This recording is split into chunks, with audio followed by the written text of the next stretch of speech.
Good morning po sa inyong lahat mga kababayan. JDB po ang inyong abang lingkod. Pag-usapan natin ngayon na itong impeachment, no, kay VP Sara. Kasi dalawa hong Senate President, dalawang dating Senate President ang nagsalita, no, naglabas ng kanilang opinion. At ang masaklap nito, yung isa, si Tito Soto,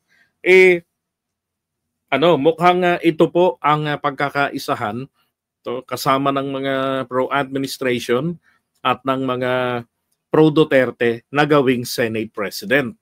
At ang kapansin-pansin, para bang inosente yung dating sa kung ano ba ang ibig sabihin nung pag-receive yung impeachment court. Para sa kanya kasi hindi continuous ang impeachment court. Namamatay po ang impeachment court pag natapos na ang isang kongreso. Pareho rin ang opinion, no, nito ni Franklin Drilon. Okay, so eto po muna, pakinggan natin. Ito yung kay Franklin Drilon. Ito, natalakay ko na to . Come out with the ruling that there is no jurisdiction and therefore the case will not be tried. So your fearless forecast is that there will be no impeachment trial? That My fearless forecast is that there will be no impeachment trial. That this could be dismissed on a procedural issue? On a jurisdictional Yes. The Senate, no? Okay, bakit yung sinasabing jurisdiction issue? Kasi nga, naniniwala si Franklin Drilon doon sa rules ng Senate na yung tawag dito, Article 40, Rule 44, Section na 123. Okay, Section 123. Na kapag natapos na ang isang kongreso, lahat ng mga nakabinbin tapos na din. Maaari lamang talakayin sa susunod na kongreso. Yung ganon. Sabi ko nga pambihira itong mga mambabatas. And Franklin Drilon, isa sa mga matatagal ng mga abogado, nagtumanda na sa Senado, nagulat ako na ganun ang kanyang opinion. And then he also advised na kung sabi niya, if I am the Vice President, if I were Sara, then I will set up a front na at the onset or at the start of the impeachment trial, kukwestiyonin na agad ang jurisdiction nito. And then sa tingin niya raw, the Senate will come up with a ruling na dismiss ang impeachment because of jurisdiction issue. So ibig sabihin, naniniwala sila na dapat yon ay sa 19 Congress lang tinalakay, hindi pinatawid ng 20th Congress. And actually, that was my fear before. Kung inyo hong naalala, 'di ba? Way back February, mula nung i-final ito sa Senate, tapos ang Senate nung araw na yon tapos na rin yun na yung pagtatapos ng kanilang session. At doon nga po talaga namang sinisi ko etong sila Speaker Martin Romualdez. Kasi 2 buwan na nasa kamay nila, ang sabi ng Constitution dapat in 10 days . Diba? Ang nangyari, hinintay na dumami yung na-file na impeachment complaint kay Sara. Tapos pagkalipas ng 2 buwan marami na nag-aakalang hindi na haaktuhan, inupuan na lang, bigla-bigla na nagkaroon ng caucus, nagkaroon ng papirmahan, di ba? Kaya ang ating Pangulo, PBBM, nagulat. Nung tawagan siya ni Sandro, sabihin sa kanya, "Hey Dad, happening here today is we're having a caucus and they're asking for signature na kailangan makuha yung 1/3. What should I do?" Sabi ni PBBM, nandyan na yan. Gampanan mo kung ano ang iyong trabaho. Pero nilinaw niya. Lahat ng mga kakampi ko dyan sa Kongreso, tinawagan ko, sinabihan ko na huwag kayong magpa-file ng impeachment. Diba? Background lang yung kinukwento ko sa inyo. Yan. Yan sinabi ng Pangulo. Kaya po, walang kongresista na nag-file ng impeachment. Bagamat meron. Baka kasi iniisip ni PBBM ang mag-file ng impeachment ay eto pong si Sandro o baka naman si Martin Romualdez. Di ba? O baka naman yung kanyang ibang mga pinsan diyan na senador. Senador na kongresista. O kaya mga kaibigan niya. Kaya nilinaw niya na pinigilan niya sila na huwag mag-file. At gusto ko rin pong linawin ulit. Hindi po pinigilan ni PBBM na pumirma ang kanyang mga kakampi. Okay? Kaya po si Sandro nanguna pa. Pumirma si Sandro unang-una pa sa listahan after he heard, 'di ba, his advice na, well, do your duty as the representative of the people. Kaya sabi ko nga, tunog gusto ni PBBM din tong impeachment. 'Di ba? Nandiyan na yan harapin niyo na. 'Di ba? So ngayon, ito naman po yung opinion ni Tito Sotto regarding dyan. But one thing they can be sure of, kung ano mga pinangako ko nung kampanya, gagawin ko yun. Ginawa ko before eh. They have seen my track record. Ano kaya yun? Yung mga pinangako niya nung panahon ng kampanya gagawin niya. Plus, 4 times. This is the 5th time. Lahat ng pinangako ko, ginagawa ko. At gagawin ko pa rin yan. And more, as a matter of fact. So hindi siya sa sahod sabi niya. Etong buong 20th Congress hindi siya tatanggap ng sahod. Ano kaya yun? Ano kaya yung plus na gagawin niya bukod sa mga pinangako niya? May mga hindi akong binanggit during the campaign na gusto kong gawin na pag binanggit ko, may mga masasagasaan. Kaya hindi ko binanggit. Hindi kaya kabilang dito ang pag-turn down ng impeachment laban kay Sara? But then again, it will redound to the betterment of the people and the country. Kaya ako inisip yung mga yun. So, maraming salamat. Thank you, Karen. Yeah, but quickly. Everything dies. Okay, the question is, in the impeachment rules, it says that an impeachment trial must be seen to the end. Pag inumpisahan nila sa June 2 o June 3, pag nila ng June 13, hindi nila matatapos ng June 13. So what will happen? It will cross over, supposed to be, to the 20th Congress. There are people who are saying that yes, it is a carryover. Yeah. Because in 1950, ruling by the Supreme Court says so. But 1950 yun, iba na yung Constitution ng 87.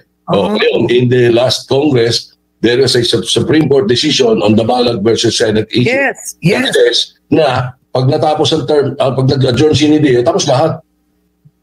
Oo. Iba naman yung nilalaman nun hindi naman sa ng impeachment yun Ang tinutukoy doon sa Balag ruling na yan, hindi po tungkol yun sa impeachment kundi ako nagkakamali. Ito po ay tungkol doon sa trabaho nila ng Senado bilang lawmakers. Yun po yun, ang tinutukoy doon.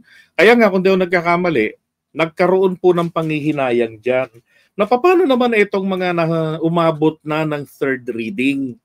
Di ba? Umabot na ng third reading. So what's the next step? Di ba? So, dadalhin nyo na sa presidente for signature. Yung problema, ang sabi ron pag natapos ang isang Congress, tapos na lahat. Kaya binigyan po nila ito ng special treatment na lahat ng mga umabot ng third reading na pending, na kinapos talaga ng oras. Pagbukas ng isang kongreso, priority sila. At hindi na po sila dadaan pa sa first reading, referral sa committee level, because that's redundancy of the process di ba? Kaya akyat na agad sila doon sa third reading. Ipo-formalize sa third reading and then saka dalhin sa presidente for review and signature kung i-approve niya o ibibito. Ganun.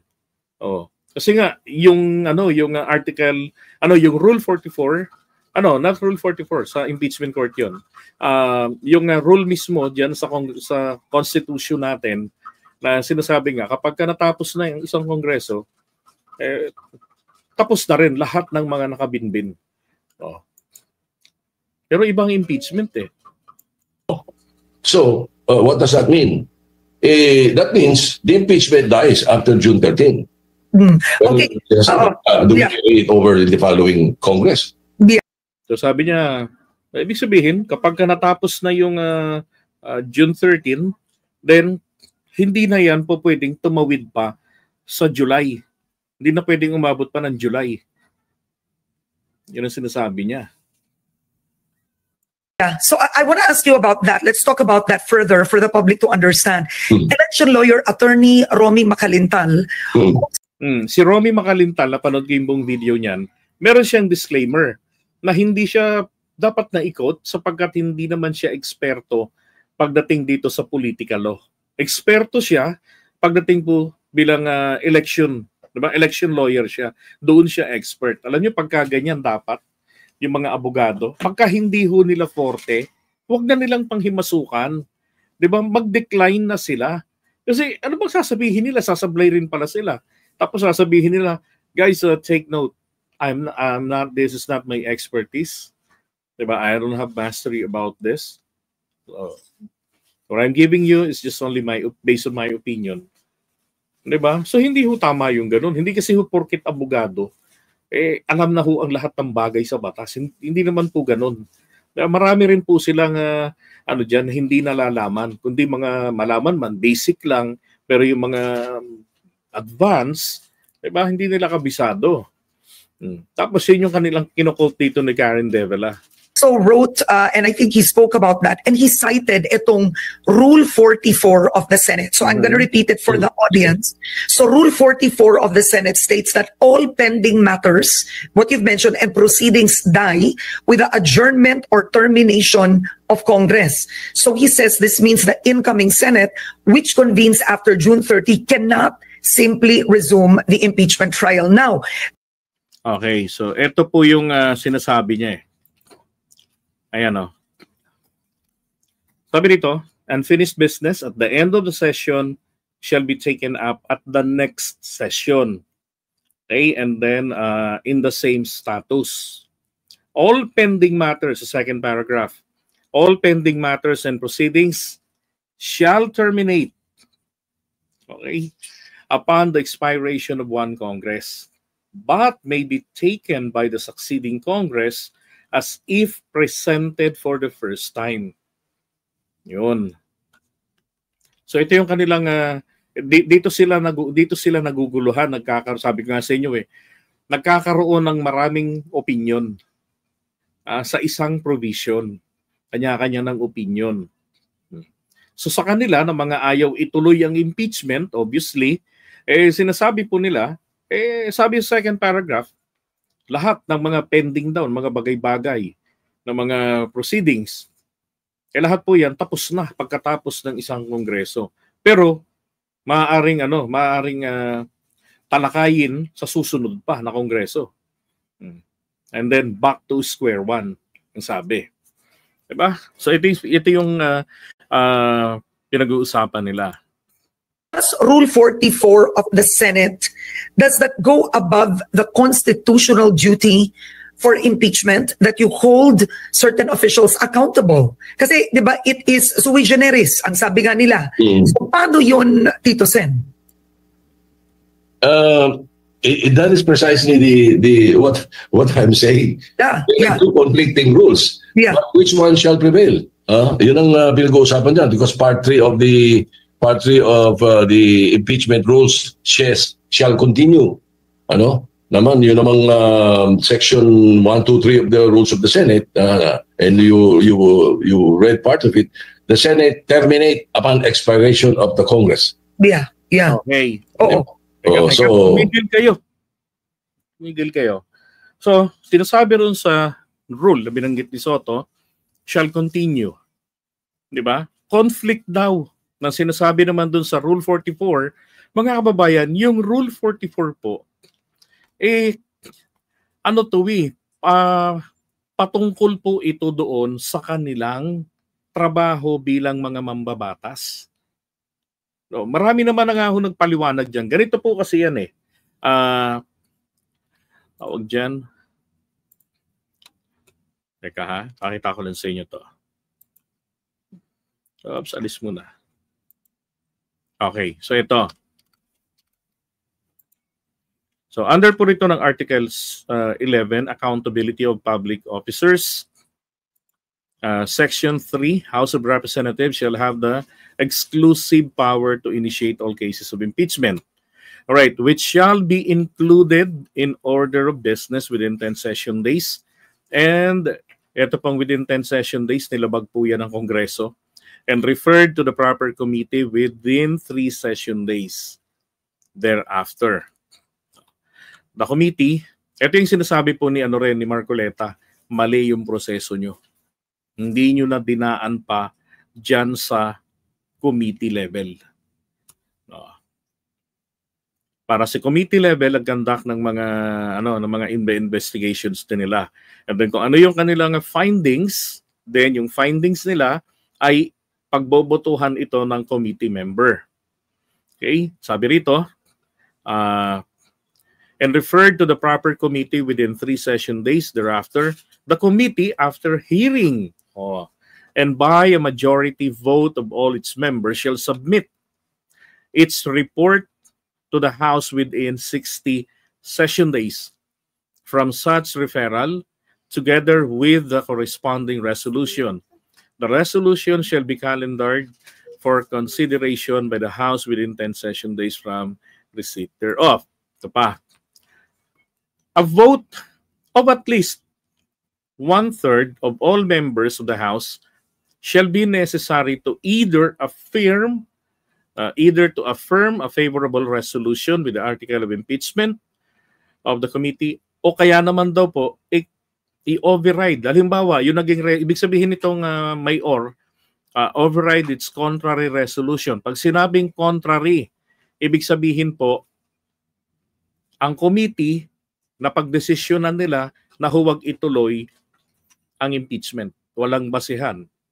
No? Pero, pag nagdesisyon daw, dinala sa plenary, then sinabi ng ng plenary na yung 1/3 na bumoto o more than 1/3 na hindi, dapat ituloy ito, dapat marinig yan ng taong bayan, then ma-override po yung negative na resolution. So matutuloy po. Yun ang ibig sabihin yan. And then the vote of each member shall be recorded. In case the verified complaint, ito na yung verified complaint, or resolution of impeachment is filed by at least 1/3. Ito nga, hindi lang 1/3 eh. Diba? Umabot nga raw ng parang nasa 80% ng mga kongresista natin ang pumirma dyan, may mga pahabol pa.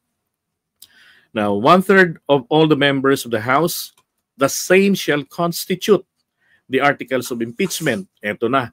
And trial by the Senate shall forthwith proceed. Alam nyo, ito sinasabi rito, and trial by the Senate shall forthwith proceed. Agad-agad raw po. Ibig sabihin na nito na sinasabi niya na mabuting gawin na magsimula na ng paglilitis ang sinasabi diyan. So ibig sabihin agad-agad na magsimula ng paglilitis. Bakit?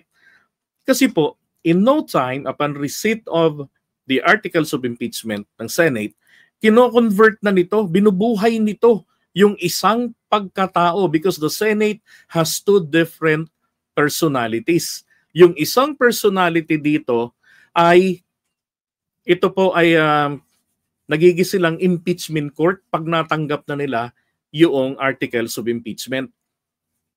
Hindi kinakailangan na magpatawag ang presidente pala ng Pilipinas ng special session. Dahil ang special session or calling for special session, that is for legislative matter. Sabi ng mga abogado rin, hindi kailangan ng Pangulo. Kasi sabi ko nga, magpatawag ang Pangulo ng special session. But they said, hindi kailangan yan. That's for legislative matter. So kung hindi kinakailangan yun, anong gagawin? The rest of word shall forthwith proceed. Nakabakasyon sa ibang bansa yung mga senador. Forthwith proceed pa rin dapat. So ano dapat ginawa nito ni Chis Escudero? Dapat nagtawag na po ito agad ng caucus.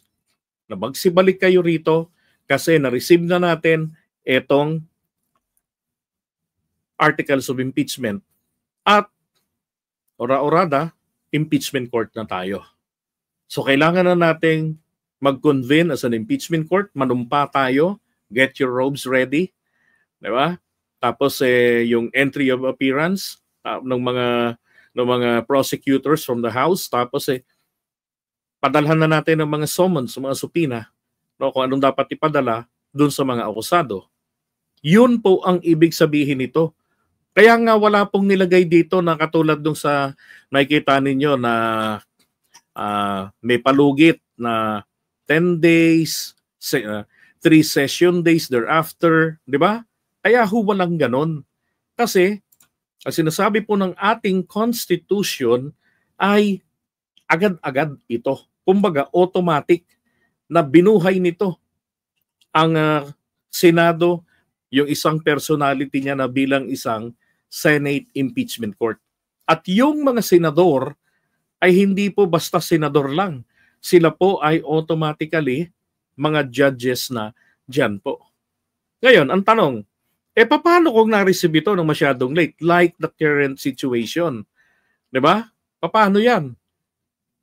Malapit ng eleksyon, magtatapos na yung current Congress. Mga kapatid, pwede pong tumawid kasi hindi po legislation ang pinag-uusapan dito. And dahil meron pong, tinan nyo ha, di ba merong 1-year ban period? Di ba? May 1-year ban period na na tawag dyan na kapag yung isang tao, no impeachment proceedings shall be initiated against the same official more than once within a year, within a period of 1 year. So yung 1-year ban period na masampahan uli ng impeachment, that is contrary dito po sa ipinagpipilitan nila na unfinished business. Di ba? Na as if presented for the first time. Na kumbaga, pagpasok ng bagong kongreso, ibalik nyo sa amin yung impeachment. Hindi po. Kasi as if for the first time ang sabi. Di ba? Ang sinasabi po dito naman, iba. Shall forthwith proceed. Oh.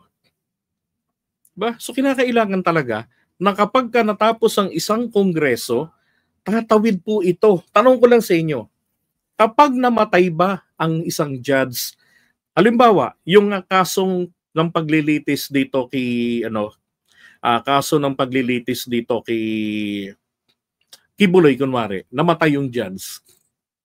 No? Sa tingin nyo kaya titigil yung paglilitis kay Kibuloy? Hindi, di ba? Papalitan lang yung judge.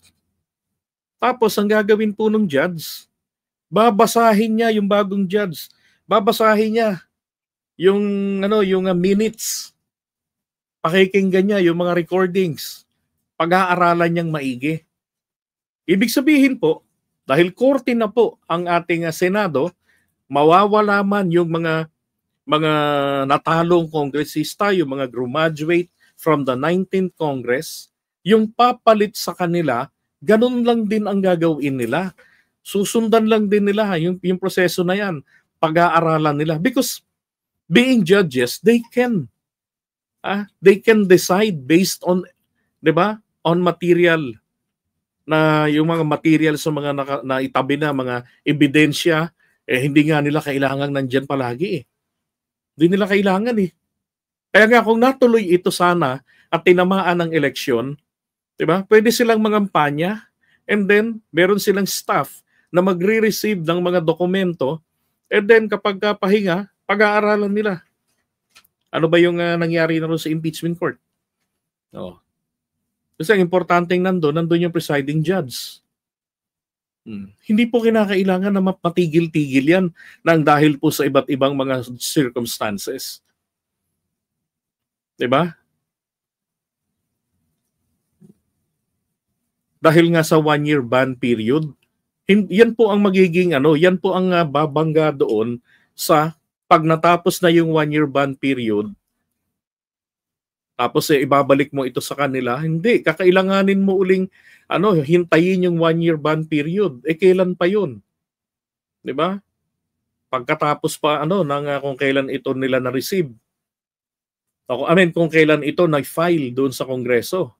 Pagkatapos ng 1 year na yan, questionin na naman po yan. Bakit? Sabihin na naman nila dyan, hindi, double jeopardy na yan. No, walang nangyari dun sa nakaraan eh. Inuulit lang ninyo. Di ba?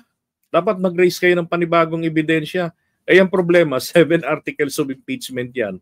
Mukhang inubos nila, mukhang tinodo nila lahat. Di ba? Ang linaw-linaw rito eh. Kaya nga nakakayamot, bakit ganun yung sinasabi ni Soto? Anyway, he's not a lawyer, di ba? Hindi rin naman ako lawyer, pero yan pong paliwanag na sinasabi ko sa inyo na ano ba ang epekto kapag na-receive na yung articles of impeachment, natanggap na ng Senado. Yan po yung mga kaparehan ng mga paliwanag din po ni na Coco Pimentel, ni na Rene Sarmiento, ni na yung si Howard Calleja, ni Justice, yung dating taga Supreme Court, Senior Associate Justice Antonio Carpio, at saka si yung taga Supreme Court din dati si Adolf Ascuna, Justice Ascuna. 'Di ba? Pare-pareho rin yung mga paliwanag diyan eh. Tapos itong isang hindi abogado, si Soto, no? Now, what I'm trying to say here, is this some kind of a mind conditioning sa taong bayan? At this early, sinasabi na nila na walang jurisdiction, hindi po pwedeng mag-continue, hindi po pwedeng tumawid sa kabilang kongreso, sa 20th Congress. The legislation matter, tapos na pagdating ng pagkatapos ng isang kongreso. Pero pagdating po dito, sa bagay na to, hindi. Kasi korte ito eh. Namatay man yung judge, paulit-ulit napalitan yung judge, tuloy ang pagdinig ng kaso. Hindi bumabalik sa simula. Hindi nagwawakas ang buhay ng isang korte hanggat hindi natatapos yung pagdinig dun sa kaso. Hindi nabababaan ng desisyon.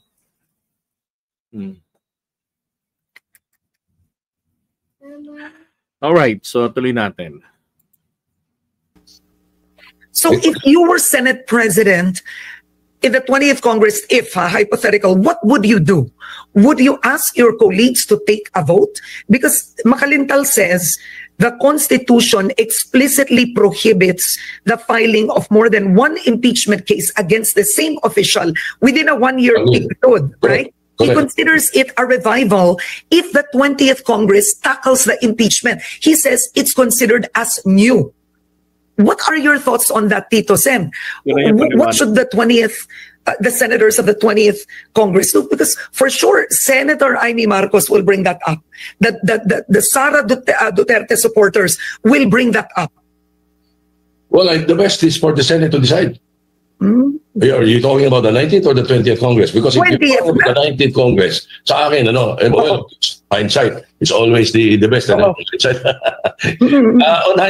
So sa kanya, ang gusto niyang mangyari diyan ay sila na ang mga senador na ang magdidesisyon. Hindsight, in January 18, when they received the transmission from the House, they should have taken it up. Yun ang sinasabi ko, no? Nung araw na natanggap dapat nila yan sa Senado, dapat po ay trinabaho na nila ito. Ginaya niya yung grabing delay na ginawa nila Martin Romualdez, na tinengga nila, sabi nga sa iyo, hindi nila sinunod yung procedure na nandun sa Constitution. At doon ay gagabitin din ni Marcoleta yung pambutas, na sabi niya mali yung prosesong ginawa. Dahil ang ginawa nila, hindi nila sinunod yung 10 days. Ay, nako, my goodness. Hindi nila sinunod yung committee level, shinortcut agad nila. Yung shortcut po na 1/3 votes, yan po ay para po doon sa kapag ibinaba sa kanila yung desisyon ng committee, para i-reverse. Halimbawa, sinabi ng committee level na wag nating ituloy. Dalhin natin sa plenary. Tignan natin ang kalahatan kung anong desisyon. Sinabi ng plenary, tuloy. Di tuloy. Diba? Pag sinabi nilang sinabi ng committee, ituloy natin ito. Pagdating dun sa plenary, sinabi ng plenary, ayaw namin, hindi matutuloy. Ganun yung sistema Hindi nila ginamit 'yon. Kaya panay ang banat nito ni Chis Escudero, dinelay nyo masyado At alam niyo na ganito yung araw ng end ng session namin, ngayon yung pinadala rito sa amin. Tapos gusto nyo, forthwith, agad-agad kaming magsimula. Previous impeachment courts, hindi naman rin po nila ginawa yung sinasabi dyan na forthwith May mga pagitan, 1 buwan, 2 buwan ang pagitan ng iba. So sinusundan niya yung dating ginawa na mali ng ibang mga impeachment courts. Para sa akin po, yung mali ay hindi po pwedeng gamitin bilang standard. Di ba? Dapat palagi mangibabaw yung standard ng batas. Tapos i-invalidate yung ginawang maling proseso nung mga nauna. Hindi nakita nyo ng mali, gagayahin nyo pa. Di ba? Maling-mali rito si Chis Escudero sa ginawa niya. Di ba, sabi ko nga, pag pinaabot nyo ng next Congress or after election nyo, pinaabot yan, tatawid yan ng kabila. Technicalities ang pag-uusapan dito. Kasi unang-una, wala pong previously decided cases or case katulad nito. So anong mangyayari niyan? Takbo tayo sa Supreme Court. Di ba? Patagal. O kaya naman, ay magdedesisyon itong mga senador. I-junk nila. Dahil ang idadahilan nila ay yung jurisdictional infirmity. Dahil trabaho ng under 19 Congress, dapat doon tinapos yan, hindi na pinatawid. Alam niyo, pwede ho yung ganun kapag nagbobobobohan yung mga senador natin. Kaya sinasabi ko dapat nga lagi, dapat pagboboto tayo ng senador, piliin natin na abogado, nakakaintindi sa batas. Di ba? At higit sa lahat, nakakaintindi sa kanyang trabaho. Di ba? Soto, ano? Di ba? They should have taken it up. But they did. Nag-adjourn sila ng 12:00 ng gabi ng January 18. Nag-adjourn sila for the campaign. Without transmitting without referring the impeachment to the Committee on Rules. So wala silang nagawa. Ngayon, wala talagang ginawa sila Chis noon Hindi, may oras pa sila hanggang 12:00 ng hating gabi. Ginawa nila nung hapon, 5:00, o mag-alas 6 na yun natanggap nila.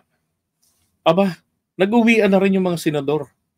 Kung tutuusin, anticipated to Kasi sa buong maghapon, binabalita ito sa mainstream tsaka sa SOCMED. Yung impeachment na yan. Nalaman nila, nakuha yung sapat na number, yung 1/3 numbers sa signature ng mga kongresista.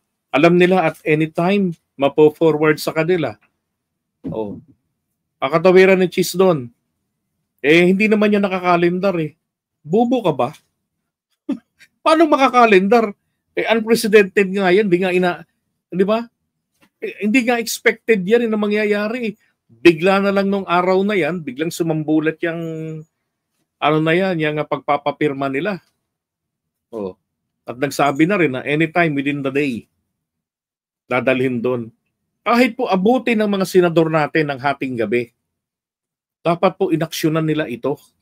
Dapat si Chis Escudero, inaksyonan niya ito habang nandito lang sa Metro Manila pa yung mga senador. Madali pang mapapatawag na makabalik. Di ba? Anong trip niya? Magpapa-eyeliner siya. Paayos ang kilay. At nagmamadali. O baka naman talagang ito po ay planado na? Planado ng i-delay ng Kongreso? Di ba? Kung seryoso kasi, bakit late? 2 buwan ninyong tinengga, bakit late? Same day, kaya nyo naman palang i-impeach? Bakit 2 buwang tinengga ng House of Representatives? Tapos pagdating dito sa Senado na expected na darating, bakit kayo nag-uwian? Hindi nyo hinintay na dumating yan at may gawin pa kayong mga necessary things para dyan. Diba? Ang ibig sabihin po nito, hindi po seryoso ang pag-impeach kay Sara ng House of Representatives dahil po sa oras na ginawa nila. Sobrang, Kapos na kapos na. Kasi meron silang 2024 para gawin yan eh. Nung may nag-file na sa kanila eh. Tapos, kasi gagawin lang naman doon, titignan lang nila, sufficient informed ba to, yung content nito. Di ba? Tapos nun, dalhin sa committee, di ba? I-refer sa committee para pag-aralan yan, tignan niya kung sufficiente ba. Dahil sa proseso, mahaba yung panahon. Dinilay ng Kongreso. Tapos pagdating dito sa dito sa Senate, i-delay din ni Chis Escudero kasi they have like more than 4 months. Dapat, di ba, tapos na yan. Dapat bago pa mag-eleksyon eh. Natapos na yung madesisyonan yan eh. Ano problema ni Chis Escudero? Iniisip yata kasi ni Chis Escudero, pag ginawa niya yan, baka matanggal siya sa pagka-Senate President. Mahina ang kapit niya. Isa lang ang umayaw sa kanya, tapos ang kanyang pagiging Senate President. Diba? Ganun pa man, kahit na mapalitan siya bilang Senate President, mahalaga, nagsimula na yung 19th Congress sa pagtalakay niyan. Niisip niya kasi baka magalit yung ibang mga senador na hindi makakapangampanya. Siya yung pagbalingan. Kaya dinahaan niya sa patamaran. Yun pala, maglalakwatsa rin sila. Sus Mariosep. Napaka ni Chis Escudero, basura ang trabaho. So hindi ako nagkamali. Yung aking hinala noon na hahabulin nito via technicalities, yun na yung ginagawa nila. At ngayon may mind conditioning tayong nakikita. Yun yung kasabihang Filipino. Kapag gusto, may, diba? Kapag ayaw, madaming, alam niyo na yung sagot doon. Umpisa nila sa June 2 or June 3. The 20th Congress ang papatakan yan. Because I don't think they can finish it by June 13. Yeah.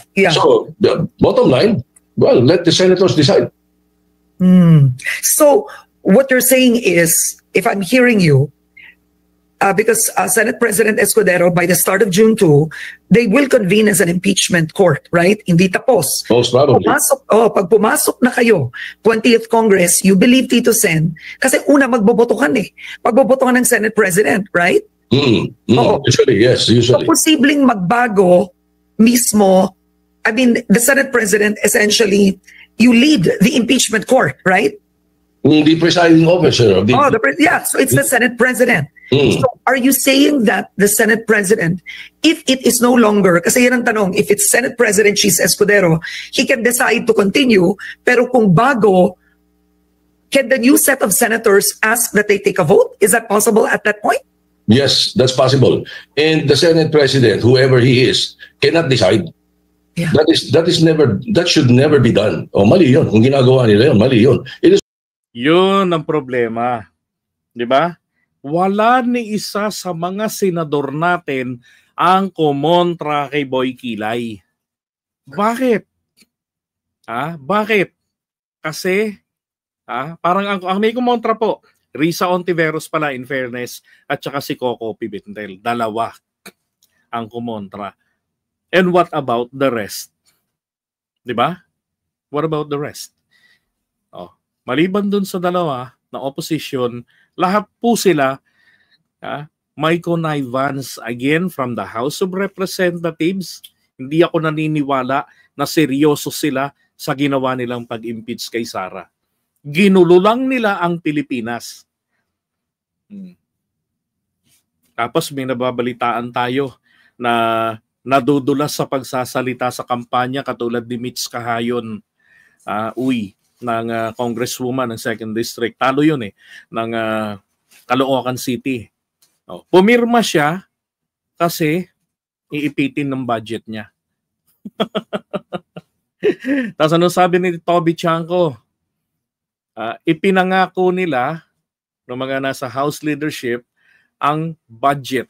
Diba? Yung conditional release. Ipinangako nila. Ipinare-release sa kanya. So kanino yun kukunin yung release nun? Sa Office of the President. Sabi niya, binabantayang maigi kasi yung pondo na yan dahil yan pong subject ng conditional release Yan, questionableng project, mga kaibigan. Yan ang sabi ni Toby Chanco. Kung mga questionable yan. Kaya tinitignan dyan kung ito ba karapat-dapat matuloy. Bakit? Those are insertions. Bilyones na pondo na in-insert ng mga kongresista during the Criminal Bicameral Conference Committee na hindi nyo kayang paniwalaan na korap yung mga kongresista natin. Ng mga senador natin, mga korap. Oh.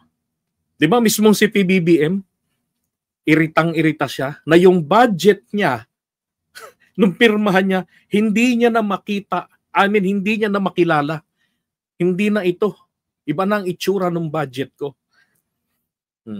Sabi nga ni Franklin Drilon, yung 2025 GAA, yun ang pinakakurap na GAA. And I totally agree. Kaya nga dapat gawin ni PBBM, imbis na sumali pa siya, bantayan niya yung BICAM, dapat po ito naka-public, napapanood po, taka-televised ito lahat sa TV, sa social media, natututukan. Walang closed door, walang private na na nasa hotel. Dapat sa Senado gawin. Total ilang tao lang po ang nagba-BICAM. Mas marami pa ang Senado na nagiging member ng BICAM. Siguro 10 tao lang gumaganap niyan eh. Kanya-kanyang representante yan mula ron sa Kongreso, mula rito sa yung Committee on Appropriations at saka Committee on Finance ng Senado. 'Di ba? Now, anong sabi ni PBBM? Sabi niya, bakit pinangako nila yun? Wala naman tayong pinangakong ganun . Hindi pwede yan. Ang tanong, minarelease? Walang na-release. So, ibig ko sabihin, in-impeach nila si Sara para makuha yung pera na gagamitin nila sa eleksyon, pang vote buying, sa pamamagitan na insertion, mga corruption nila sa Kongreso during the BICAM. Sukat ikaka-impeach ng Pangulo yan kung inirelease niya yung pera dyan. Ay nako, nagkakalinaw po kung bakit bigla-bigla nilang inimpeach si Sara. Tama lang ma-impeach si Sara dahil po accountability ang pinag-uusapan dito. But when in regard to the timing, that's fucking bullshit. 'Di ba? Mali na yung timing, parang naghahanap na tayo ng kaperahan. Ano meron dito mapaghahanapan pa? Conditional budget, conditional release ng pondo. Impeach natin si Sara. Hingiin natin para ma-release. Ayaw ng Pangulo. Ay nako. Tapos pagdating ng Senado, wala po talagang intensyon na papanagutin si Sara. Abogado si Chis Escudero. He's been part of the previous impeachment, katulad ni PBBM, ni Soto. Di ba? So alam nila kung ano yung dapat gawin dyan.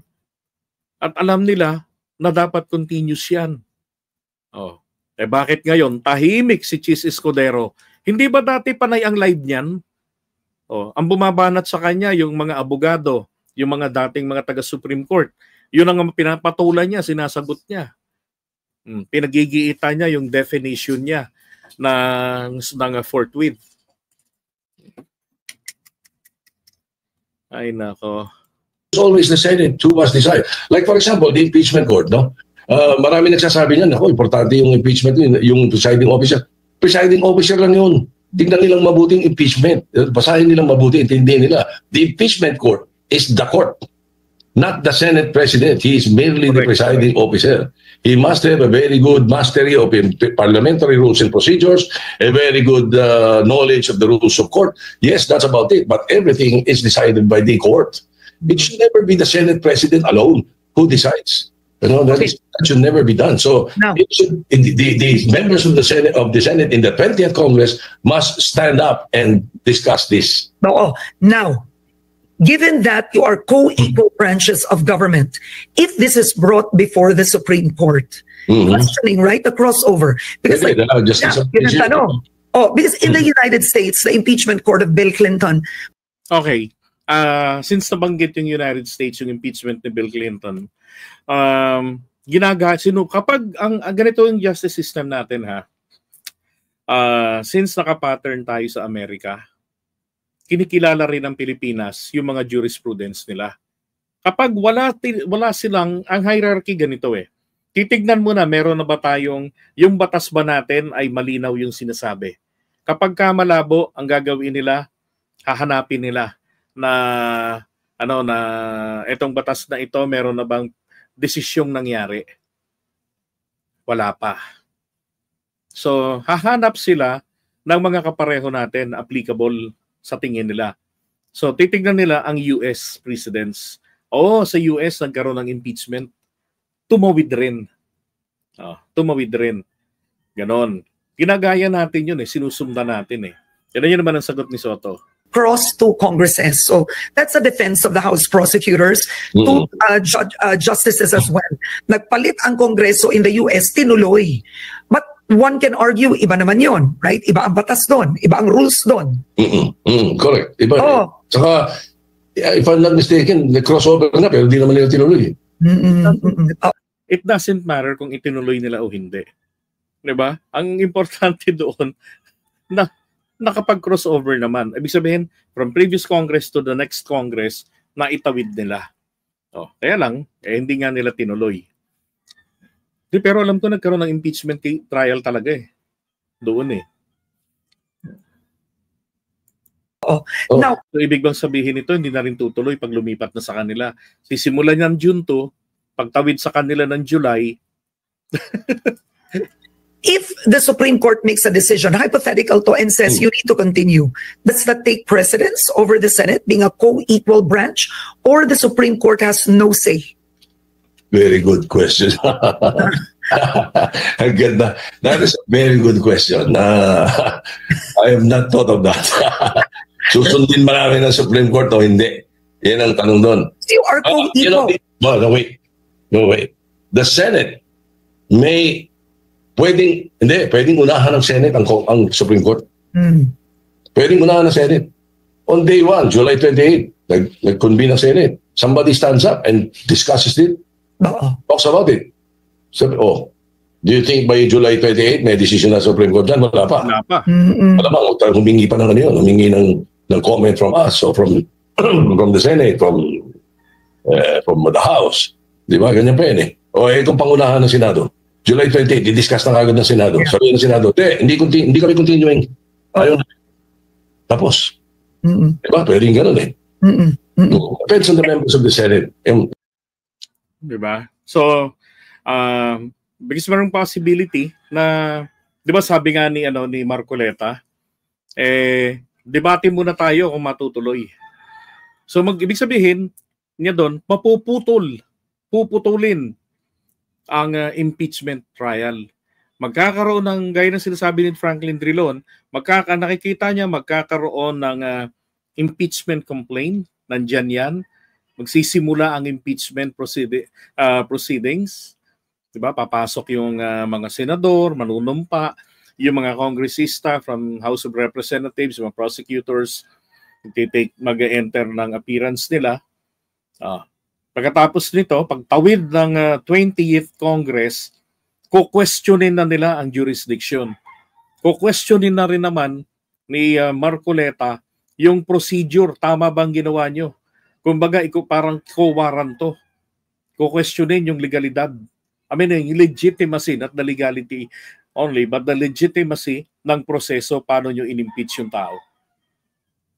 So lahat po ng paraan gagawin nila. Huwag lang matuloy ang impeachment. And therefore, huwag lang matuloy ang pagpapanagot kay Sara. Alam niyo, para sa akin, harangin ba nila yung impeachment na yan? Diba? Dapat parusahan na lamang yung mga mali ang prosesong ginawa. Parusahan. Katulad din sa Senate. Si Boy Kilay, 'di ba? Sipain nila sa Senate presidency, tapos i-evict nila.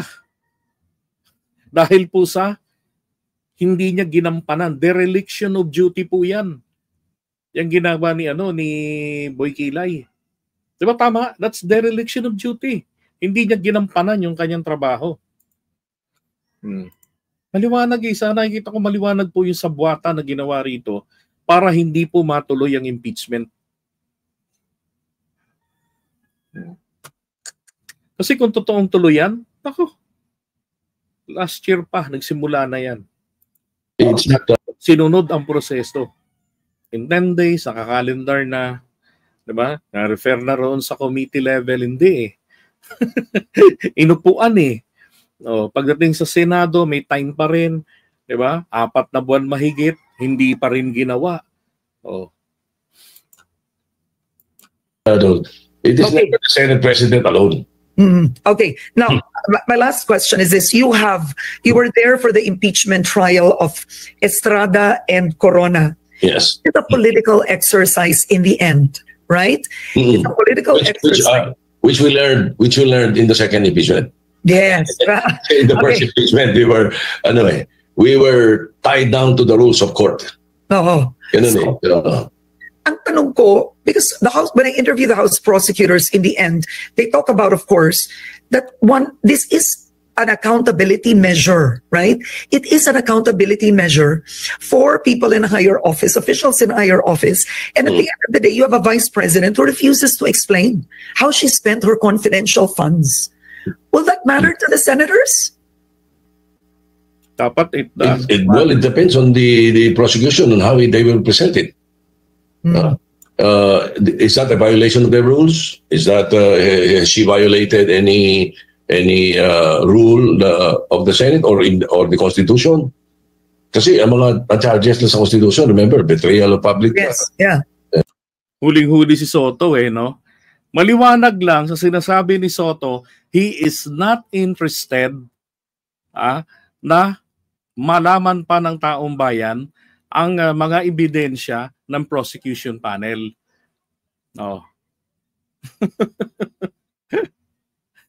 Well, maaaring ganito ang tono ni Soto.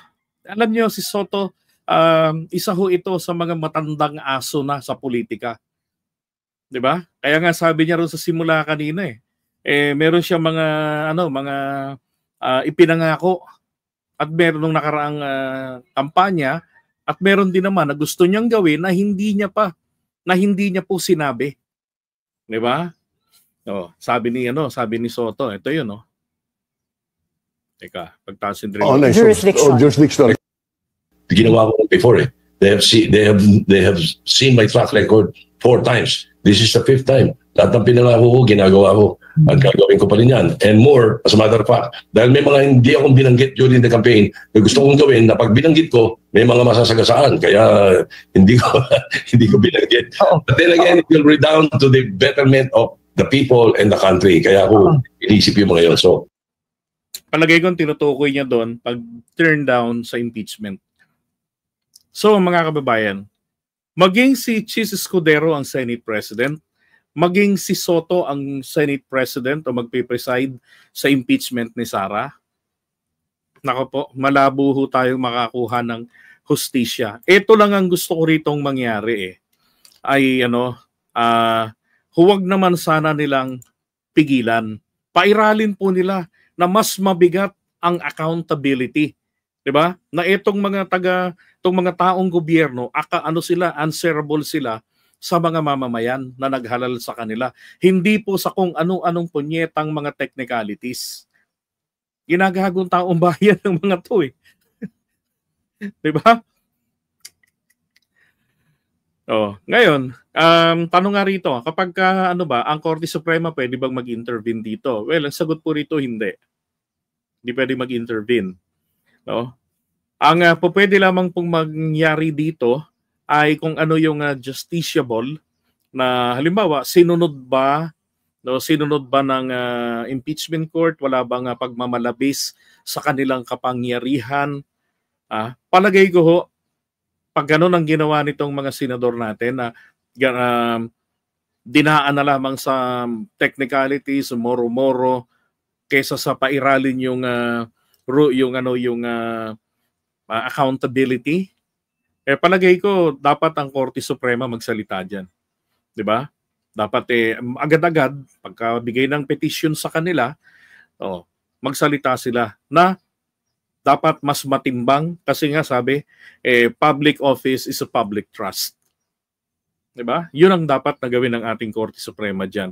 Yan, hindi kasi rin naman nila pwedeng i-reverse yung decision ng impeachment. Kung tinurn down nila, hindi ho pwede nilang i-reverse. So, ang pwede lang nilang gawin dito ay kung ano yung mga pang-aabuso na ginawa ng mga senator judges.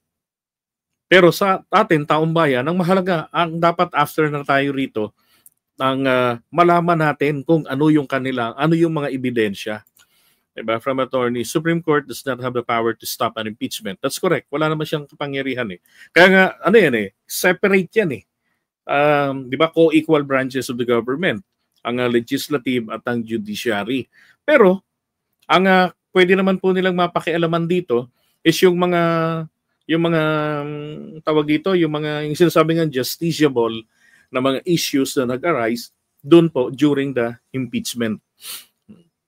The Constitution grants the House of Representatives sole power to impeach and the Senate President sole power to try all impeachments, and the Supreme Court does not have a role in viewing or overturning an impeachment trial. The validity of the impeachment trial is a political question that is not subject to judicial review according to the Philippine Constitution. Exactly. Ito rin yung sinasabi rito sa primer na galing po sa University of the Philippines, yung impeachment primer. Yan. Ay sinasabi rito, which matter can Supreme Court review? Ayan.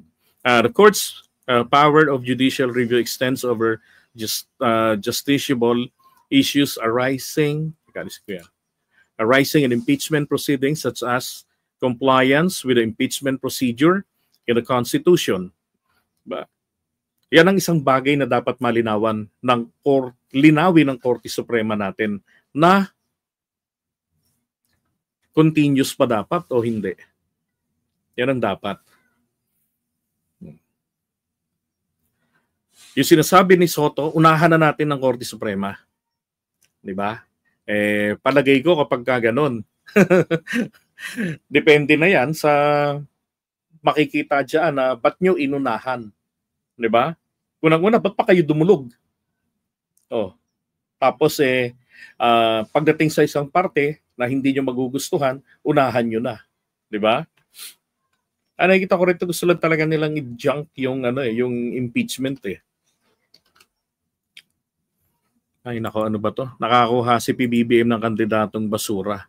Ito yung mga listahan po ng 2022 candidates na endorsed ng INC. So, ba't ko nababanggit ang INC rito?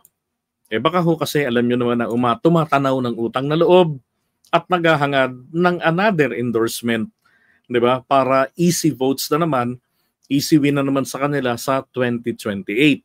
Ilan ba dyan ang mga nagulat nga ako rito eh. Okay, ito, tinignan ko.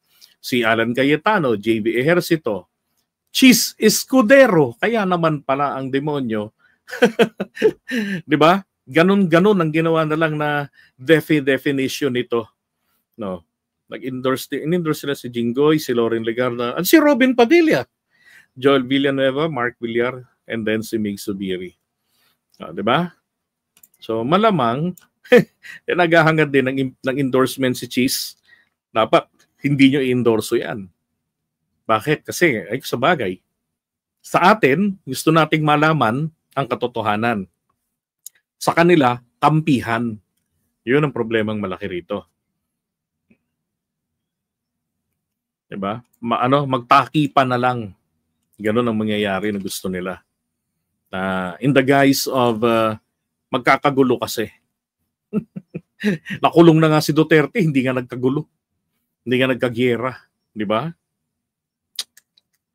Alright, so iwan na natin to. Nakakadismaya lang talaga. Itong ay nako, ano ba nangyari sa eleksyon natin? Bakit ang ating Pangulo nakapili ng mga kandidatong alam nyo na.